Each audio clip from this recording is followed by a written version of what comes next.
today's video is another concern video po. Ang sabi niya is, Miss Che, ano po kaya ang best na gawin? Malaki po kasi yung kay Mister at masakit. Minsan kahit gusto kong magpagalaw, nagdadahilan na lang ako. Hindi naman kasi pleasurable. Okay, eto yung mga contrary, dun sa mga popular belief na sabi nila, the bigger, the better. Honestly speaking, marami pong kababaihan na very challenge sa kanila kapag sobra o malaki yung size ng ari ng kanilang mga partner. Kasi hindi naman yan immediate na makakapag-respond agad yung aming genital kapag merong extra large or large size na papasok sa amin. Minsan nga, alam nyo po, may mga nagpapasurgery pa talaga kung hindi ang babae ang magpapasurgery, yung lalaki. Kasi nga, para mag-match doon sa genital ng kanilang partner, after nila malaman na hindi pala match yung size ng kanilang genital sa isa't isa. So, one natural way of getting your body ready kapag may mga ganitong sitwasyon is to use the body sexual arousal na mag-response to your advantage. So, anong ibig kong sabihin? Kailangan magbabad talaga kayo sa pakikipag-foreplay doon sa partner ninyo. Marami kasing benepisyo kapag mas matagal o napoprolong ang pakikipag-foreplay doon sa partner. Preparation yan ng katawan mo para ready siya kapag pumasok sa kanya yung malaking size ni Mister. Bukod sa mahabang foreplay, dapat gawin mo rin to. Number 1, lubrication. Siguraduhin mo na gagamit kayo. Bukod dun sa natural way na lubrication ng babae, dahil nag-spend kayo ng maraming foreplay, so magbabasa talaga ang babae, dagdagan nyo pa. So, pwedeng bumili kayo ng mga over-the-counter lube, sa mga drugstore. Available naman yan. Sample dyan, yung KY Jelly. Water-based yan. Easy lang yan. Hindi na kailangan ng galing sa doktor na reseta. Ang maganda sa mga water-based na lube is yung walang glycerin and paraben-free. Now, kapag gagamit ka ng mga ganyang lube,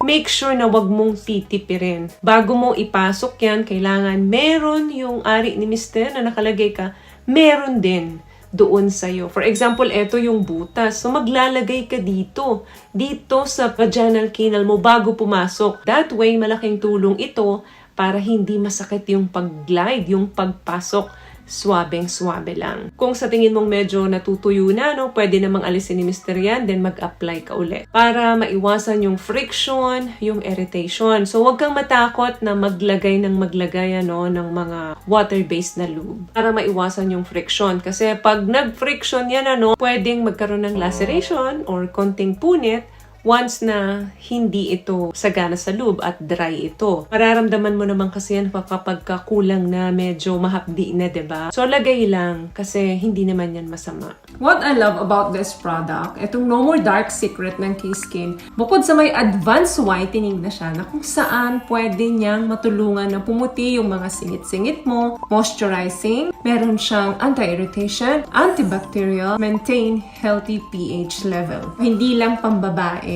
meron din po tayong pang lalaki. So, ano yung pangalawa? Yan yung position. Siyempre, malaki yung kay Mister.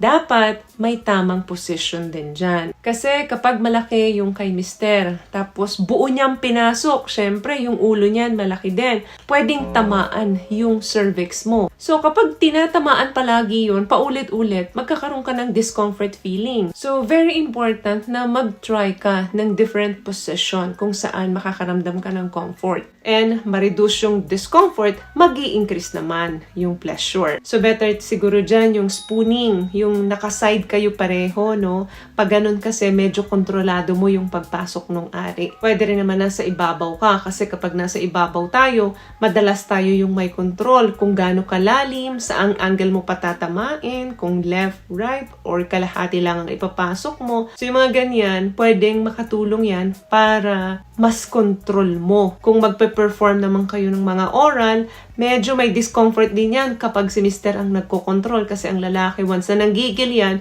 baka maipasok niya ng husto yan sa loob ng bibig mo. So, better siguro kapag oral, nakatayo si mister or nakaupo siya. So, lahat yan, pwedeng ikaw mag-control. Yung mga ganitong position, pwedeng magdagdag ng comfort sa'yo. Once na nagdagdag ng comfort sa'yo, mag-i-increase naman ng pleasure para sa'yo. But before that, I would like to greet happy birthday kay Jom. Happy birthday sa'yo, Jom. May you have more years to come and success coming on your way. Ingat palagi. So, yung dalawang napag-usapan natin na yan, malaking tulong yan para mas komportable ka doon sa malaking size na ari ni mister. Yung lubrication and also yung position. Hindi ko maire-recommend sa position ang doggy dito kasi once doggy, mas malalim ang penetration. So, malaki na nga yung sa kanya, mas malalim pa.